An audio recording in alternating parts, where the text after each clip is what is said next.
कक्षा 12 गणित पहले चैप्टर में हमने आपसे चर्चा किया संबंध क्या है, संबंध के प्रकार की बात आपसे कर चुके हैं हम लोग। अब हम बात करेंगे फलन क्या होता है। ठीक है, देखिए आप संबंध पढ़े हो और उसमें ऐसे आपको बताया जाता था कि x रिलेटेड y, यानी x का संबंध किससे है, y से। x का संबंध y से। यही संबंध फलन हो जाता है जब x के प्रत्येक मान के लिए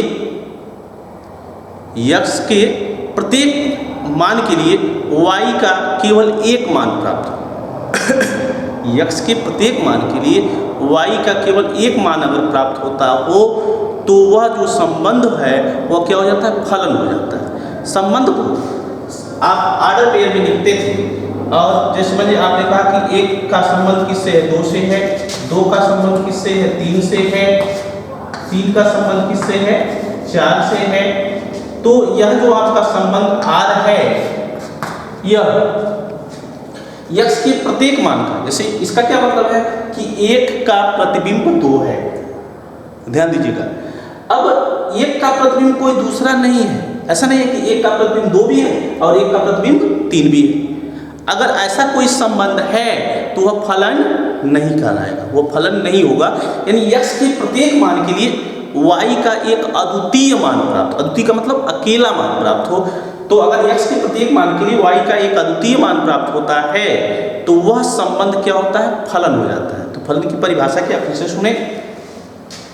वह संबंध जिसमें x के प्रत्येक मान के लिए y का एक अद्वितीय मान प्राप्त हो, x के प्रत्येक मान के लिए y का एक अद्वितीय मान प्राप्त हो, तो ऐसे संबंध को हम क्या कहते हैं, फलन कहते हैं। क्या कहते हैं, फलन कहते हैं, फलन या प्रतिचित्रण कहते हैं। ठीक है, जैसे देखिए यह जो आपका संबंध लिखा गया है यह क्या है, फलन है। फलन है, क्यों फलन है, क्योंकि 1 का संबंध किससे है, 2 से है। ठीक है, 2 का संबंध किससे है, 3 से है, और 3 का संबंध किससे है, 4 से है। अब यह नहीं देखा कि 1 का संबंध 1 से भी है और 1 का संबंध 2 से भी है और 1 का संबंध किससे है, 4 से भी। अगर ऐसा है तो यह क्या है, फलन नहीं, यह फलन नहीं। ऐसा एक और उदाहरण देखें, जैसे हम कहते हैं कि R इक्वल टू 1 2 फिर 1 4 1 या 2 5 इस तरह का है। तो यहाँ हमने यह देखा कि 1 का संबंध 2 से भी है और 1 का संबंध 4 से भी है, 2 अवयवों से है। एक ही अवयव का संबंध, x के एक अवयव का संबंध y के 2 अवयवों से है, तो यह फलन नहीं, यह फलन नहीं। तो वह संबंध फलन हो जाता है जब x के प्रत्येक मान के लिए y का एक अद्वितीय का मतलब अकेला मान प्राप्त हो, तो वह क्या हो जाता है, फलन हो जाता है। ठीक है, अब आपकी किताब में उदाहरण दिए रहेंगे कि बताइए यह फलन है कि नहीं। निम्न संबंध फलन है कि नहीं है। देखें, जैसे उदाहरण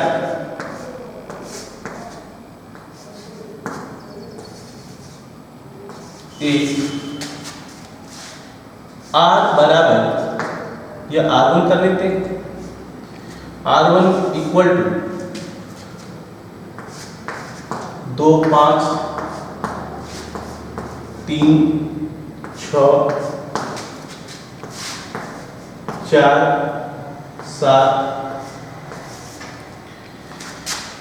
B R2 इक्वल टू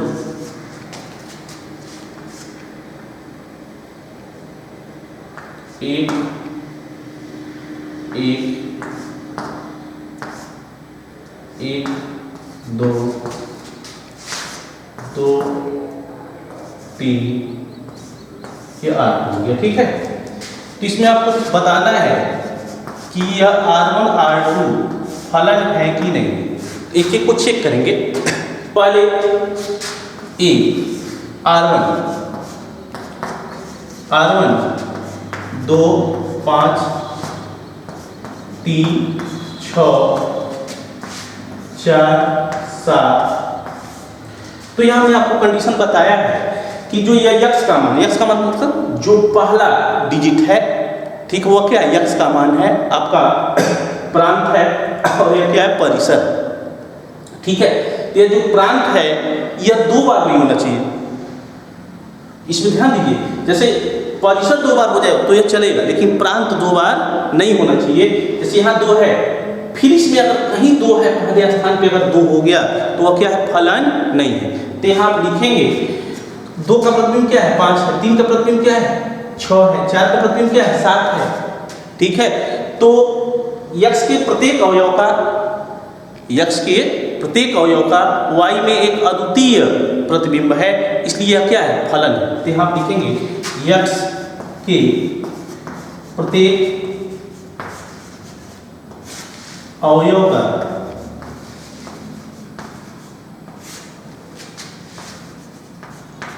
एक अद्वितीय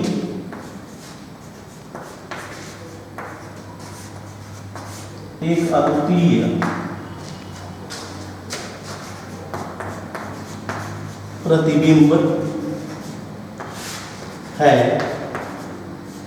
इसलिए R1 एक फलन है। R1 एक क्या है, फलन है। ठीक है, अब दूसरा देख लेते हैं R2।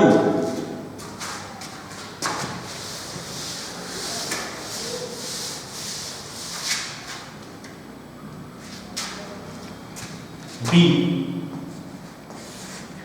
R2 बराबर था यहाँ 1 का 2 से, 1 का 4 से, ऐसे कुछ था, 2 का 5 से, ऐसे कुछ था।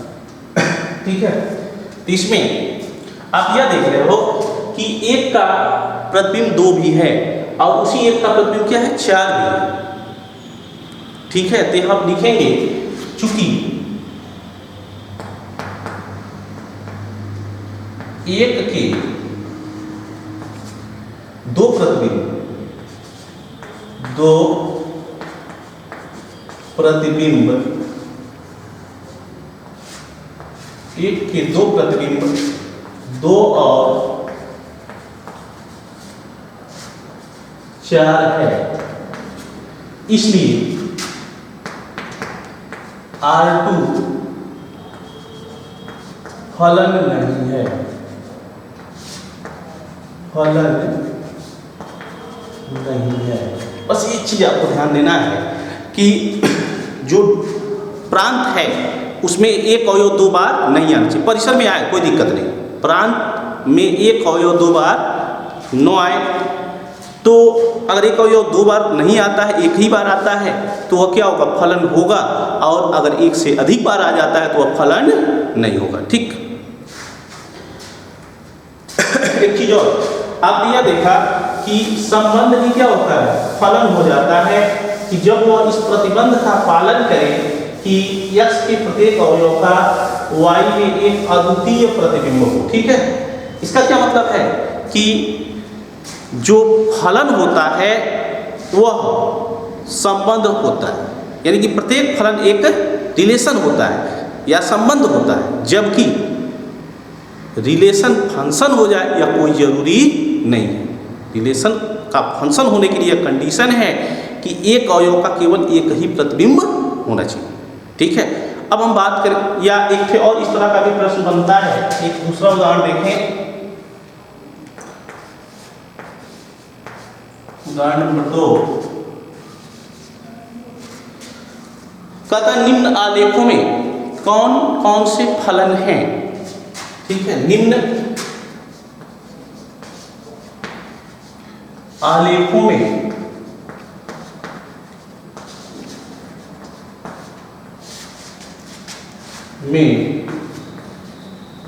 कौन कौन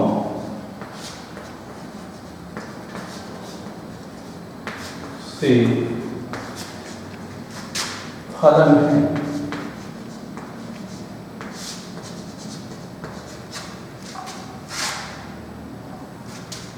जैसे आलेख दे देगा, ये आप जानते हैं, ये अक्ष, ये क्या है, वाई अक्ष है, यह मूल बिंदु है, ठीक है, ऐसे दे दिया एक आलेख। दूसरा ऐसे दे देगा, चलो हम इसको एक कर दे रहे हैं, इसको भी कर देना है। दूसरा आपका ऐसे है,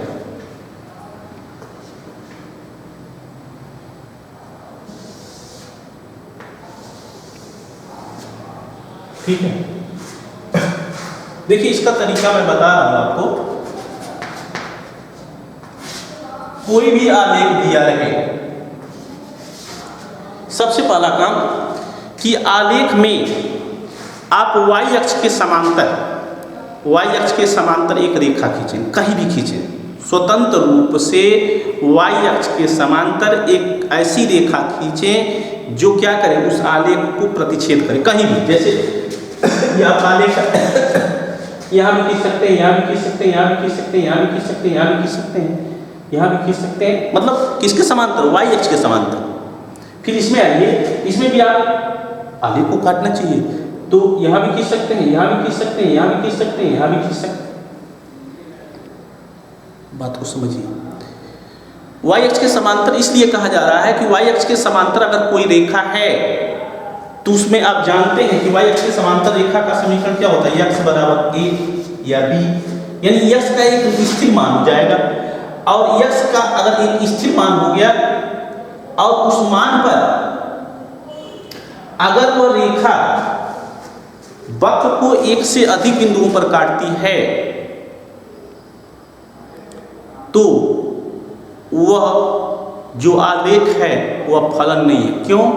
क्योंकि x का एक ही मान है और y का एक से अधिक मान प्राप्त हो रहा है। तो कंडीशन तो यही है कि x के एक मान के लिए y का केवल एक मान प्राप्त होना चाहिए। अगर एक मान प्राप्त हुआ तो वह फलन है, एक से अधिक मान प्राप्त हुआ तो वह फलन नहीं है। तो क्या करेंगे, सिंपल सा तरीका कि y अक्ष के समांतर एक रेखा खींचो, कहीं खींच सकते हो भाई। y अक्ष के समांतर इसमें हमने ए वाले में देखो यहाँ एक रेखा खींचा, यहाँ खींचा, कहीं खींच सकते हैं, स्वतंत्र है आप।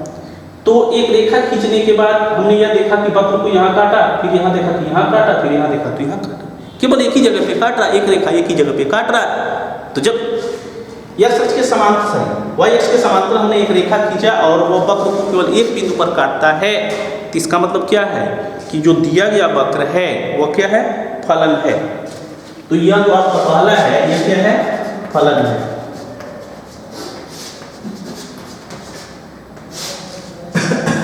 ठीक है। दूसरा, अब इसमें आइए, यहाँ अगर y अक्ष के समांतर हम एक रेखा खींचते हैं तो आप यह देख रहे हो कि यह वक्र को दो बिंदुओं पे काटा, यहाँ भी काटा और यहाँ भी काटा। तो y अक्ष के समांतर एक रेखा खींचा तो यह क्या कर रहा है, वक्र को दो बिंदुओं पे काट रहा है। इसका मतलब क्या कि x के एक मान के लिए y के दो मान प्राप्त हो रहे हैं। x के एक मान के लिए मान हमने कहा कि चलो भाई यह कितना है, यह आपका 2 है, x बराबर कितना है 2। तो यहाँ आपने देखा कि y बराबर कितना मिला, 3 मिला, और फिर यहाँ देखा कि y बराबर कितना मिला, 2 के लिए ही y बराबर -3 मिल गया। तो x के एक मान के लिए y के कितने मान प्राप्त हो गए, 2 मान प्राप्त हो गए। जब 2 मान प्राप्त हो जाते हैं या 2 से अधिक मान प्राप्त हो जाते हैं तो वह फलन नहीं होता। तो बहुत सिंपल सा तरीका है, यह क्या है, यह फलन फलन बहुत सिंपल सा तरीका है कि कोई वक्र दिया रहे और कहे कि बताइए कि यह फलन है कि नहीं है। तो आप क्या करोगे, y अक्ष के समांतर एक रेखा खींचोगे।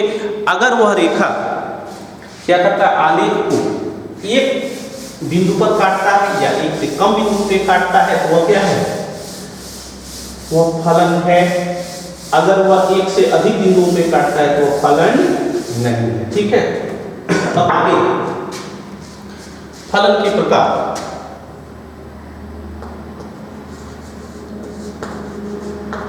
फलन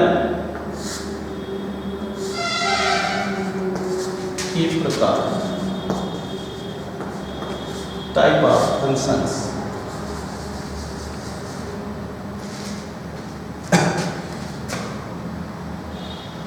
पहला प्रकार है एकाएकी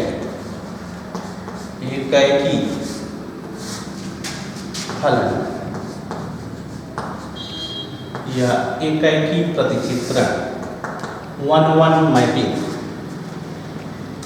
देखो अच्छे, आप जानते हो कि प्रत्येक फलन एक संबंध होता है। प्रत्येक फलन क्या होता है? एक संबंध होता है। तो जब संबंध होगा तो इसमें क्या होगा? एक डोमेन होगा, एक प्रांत होगा और एक परिसर होगा। यानी यहाँ पर आप ऐसे समझे कि यह आपका दो ठे सेट होंगे, एक यह सेट होगा दो प्रांत का और एक दूसरा सेट होगा परिसर का। ये आपका वाई सेट हो गया, ठीक है। अब देखिए फलन होने के लिए कंडीशन है कि x के एक मान का y में केवल एक ही मान प्रतिबिंब हो, ठीक है। अब यहां देखिए हमने यह कहा कि x के एक मान का y में क्या हो? एक अद्वितीय प्रतिबिंब हो। लेकिन हमने यह नहीं कहा कि y का के एक मान का संबंध, y के एक मान का संबंध x के केवल एक मान से। जैसे मान लीजिए हम ऐसे कहते हैं कि y बराबर x स्क्वायर। तो यहाँ ध्यान दीजिए बातों पे, अगर हम x बराबर 2 रखते हैं तो y का मान कितना आएगा? 4 आएगा। और x बराबर -2 रखते हैं तब भी y बराबर कितना आएगा? 4 आएगा, ठीक है। तो यहाँ आपने यह देखा कि 2 का प्रतिबिंब भी क्या है? 4 है और -2 का प्रतिबिंब भी क्या है? 4 है, ठीक। फलन तो है यह, लेकिन इसमें आपने यह देखा कि y का अवयव x के एक से अधिक अवयवों से संबंधित है। y का जो अवयव है वह x के एक से अधिक अवयवों से संबंधित है। तो यह फलन है लेकिन एक से अधिक अवयवों से संबंधित है, इसलिए एकाएकी नहीं। अब देखिए हमारी बात को समझिए, वह फलन जिसमें y का अवयव x के केवल एक अवयव का प्रतिबिंब, y का प्रत्येक अवयव x के केवल एक अवयव का प्रतिबिंब हो, ऐसे फलन को हम एकाएकी फलन कहते हैं। यह जो आपका फलन है वह एकाएकी नहीं है। हम एक दूसरा उदाहरण लेते हैं, y बराबर 2x। ध्यान दीजिएगा, for all x y belongs to natural number, प्राकृतिक संख्या। इसका क्या मतलब है कि आप पहले x बराबर क्या लोगे? नेचुरल नंबर, प्राकृतिक संख्या, 1 2 3 4 लोगे, ठीक है। तो यहाँ अगर x बराबर हम 1 रखते हैं तो y बराबर कितना आएगा? 2 आएगा। x बराबर 2 रखते हैं तो y बराबर कितना आएगा? 4 आएगा। और x बराबर 3 रखते हैं तो y बराबर कितना आएगा? 6 आएगा। इस तरह से आएगा। तो इसमें आप यह देखें, अगर इसका आप चित्र बनाएं,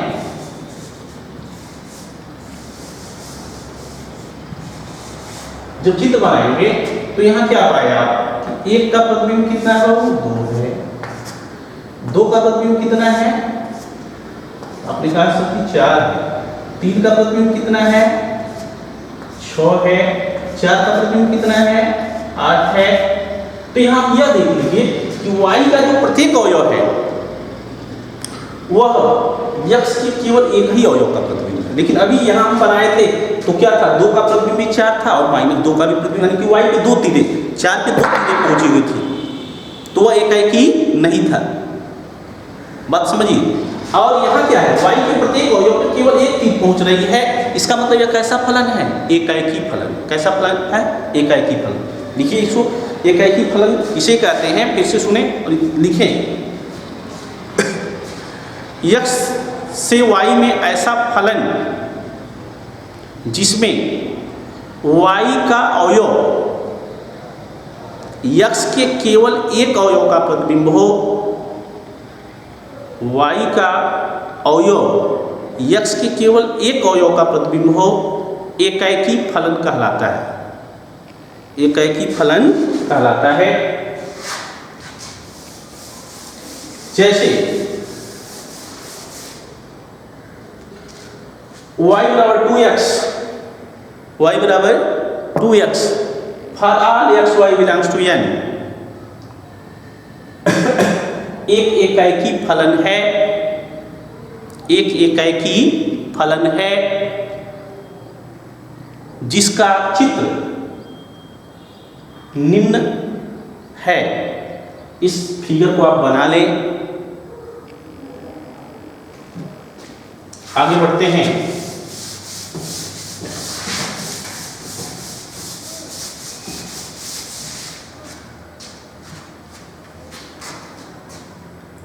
दूसरा प्रकार है बहुएक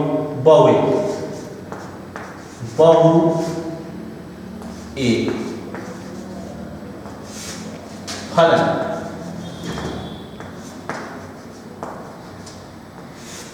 ऑनटू मैपिंग।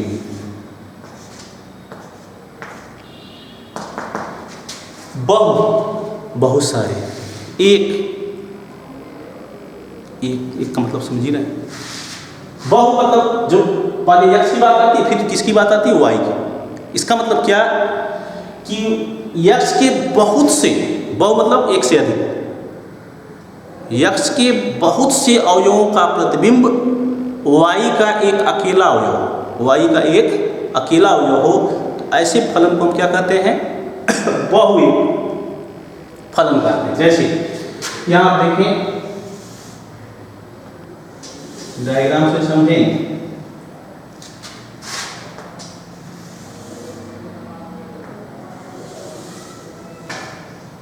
यह आपका एक्स सेट है, यह क्या है, वाई सेट है।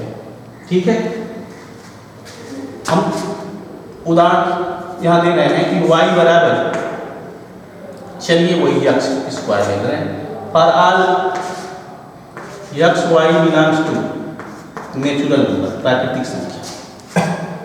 क्या मतलब इसका कि नेचुरल नंबर नो लेके इंटीजर ले लीजिए, पूर्णांक। तो आप जानते हैं कि पूर्णांक क्या होते हैं, धन पूर्णांक होता है, ऋण पूर्णांक भी होता है।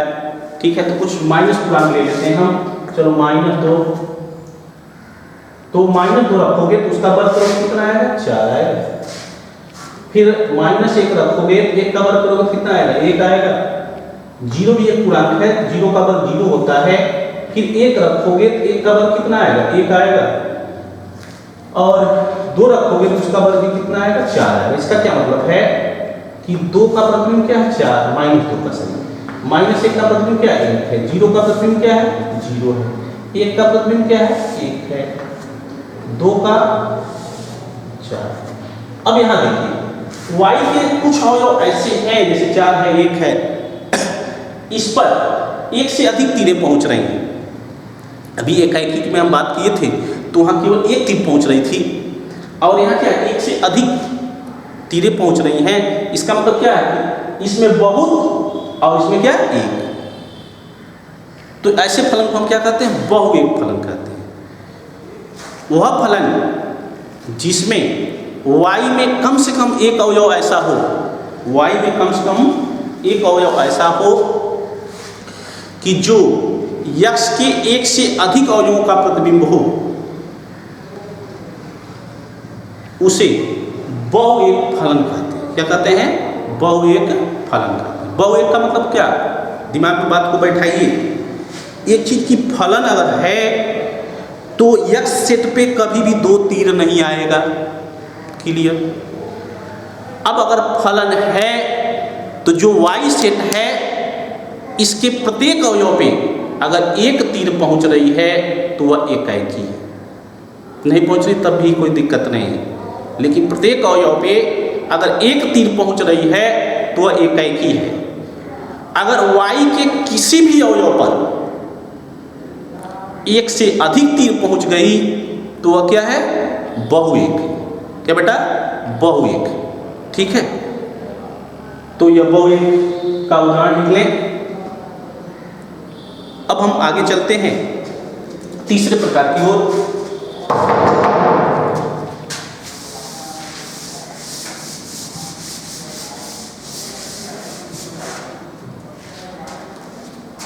अंतःक्षेपी फलन। तीसरा है अंतःक्षेपी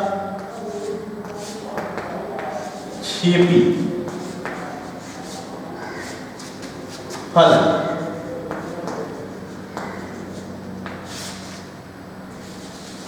अंतःक्षेपी का मतलब यह होता है कि x तथा y में ऐसा फलन, x तथा y में ऐसा फलन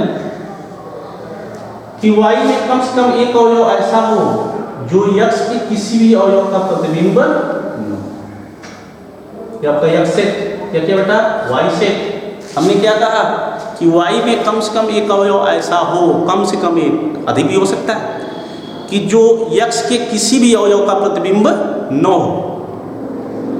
ऐसे फलन को अंतःक्षेपी फलन कहते हैं। अंतःक्षेपी का मतलब यह कि y में कुछ तो खाली हुआ है, y में क्या हो, कुछ तो खाली हो। जैसे हम यहाँ ऐसे कहें कि y बराबर 3x for all x y belongs to n।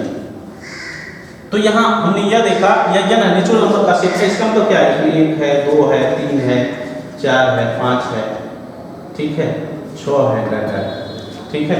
इसमें क्या है, इसमें भी आपका 1 है, 2 है, 3 है, 4 है, 5 है, 6 है, 7 है, 8 है, 9 है, डाटा, बहुत सारे एलिमेंट हैं।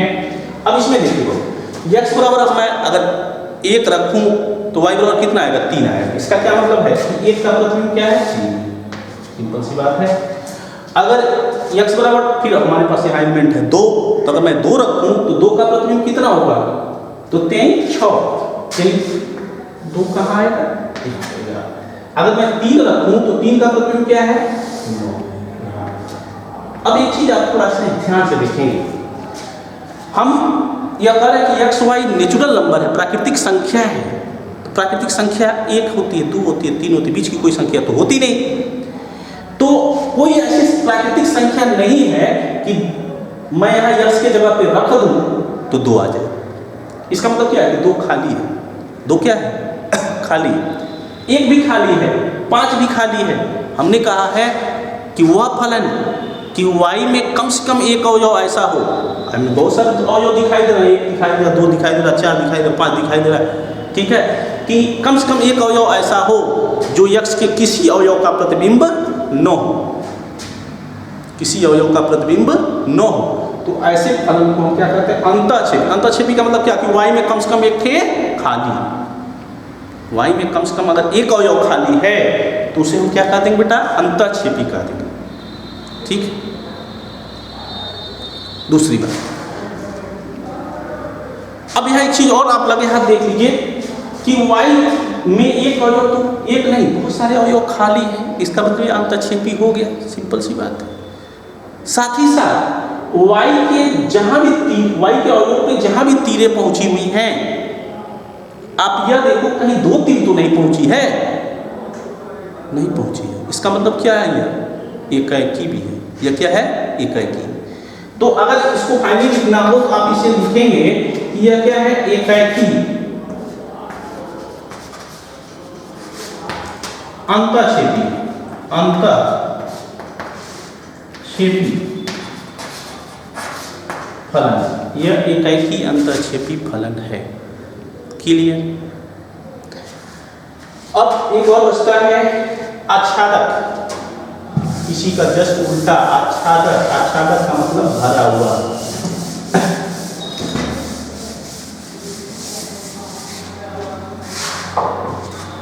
चौथा आच्छादक फलन।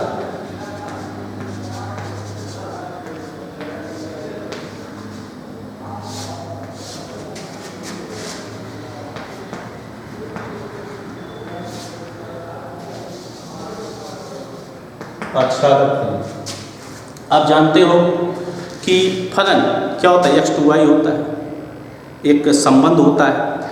तो वह फलन जिसमें y का प्रत्येक अवयव x के किसी न किसी अवयव का प्रतिबिंब हो, y का प्रत्येक अवयव x के किसी न किसी अवयव का प्रतिबिंब हो, तो ऐसे फलन को आच्छादक फलन कहते हैं। जैसे y बराबर x, y बराबर x for all x y belongs to natural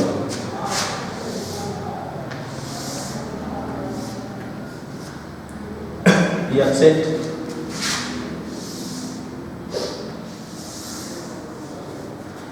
y set natural number 1 2 3 4 5 data कर देते हैं। इसमें 1 2 3 4 5 डाटा कर देते हैं। x बराबर 1 तो y बराबर 1 होगा, x बराबर 2 तो y बराबर 2 होगा, x बराबर 3 तो y बराबर 3 होगा, x बराबर 4 तो y बराबर 4 होगा, x बराबर 5 तो y बराबर 5 होगा, x बराबर 6 तो y बराबर 6 होगा, x बराबर इंफिनिटी होगा। यानी इसमें कोई एलिमेंट ऐसा नहीं है जो किसी अवयव का प्रतिबिंब न हो। तो y का प्रत्येक अवयव x के किसी न किसी अवयव का प्रतिबिंब अवश्य है। तो अगर ऐसा फलन है तो उसे हम क्या कहते हैं? आच्छादक। आच्छादक का मतलब भरा हुआ। आच्छादक का मतलब क्या हो? भरा हुआ। अब देखिए y का प्रत्येक अवयव x के किसी न किसी अवयव का प्रतिबिंब है और केवल एक ही अवयव का प्रतिबिंब है। इसका मतलब क्या है? यह एकैकी आच्छादक है। एकैकी आच्छादक फलन है।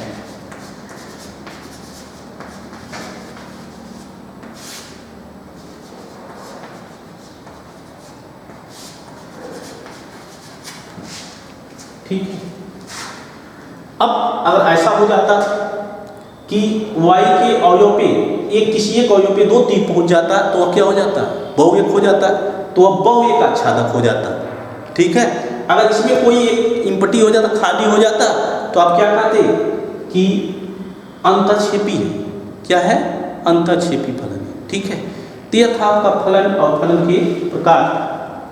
इस तरह से ये जो आपका पहला चैप्टर है वह समाप्त हुआ। ठीक है। अब अगले वीडियो में मैं आपको दूसरा चैप्टर जो आपका है उस पर चर्चा करूँगा।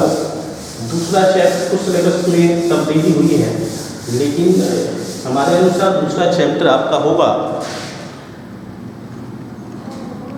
प्रतिलोम त्रिकोणमितीय फलन। दूसरा चैप्टर अध्याय 2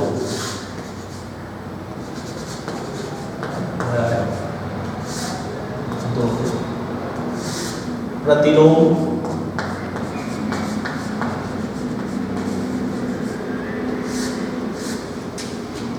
त्रिकोणमितीय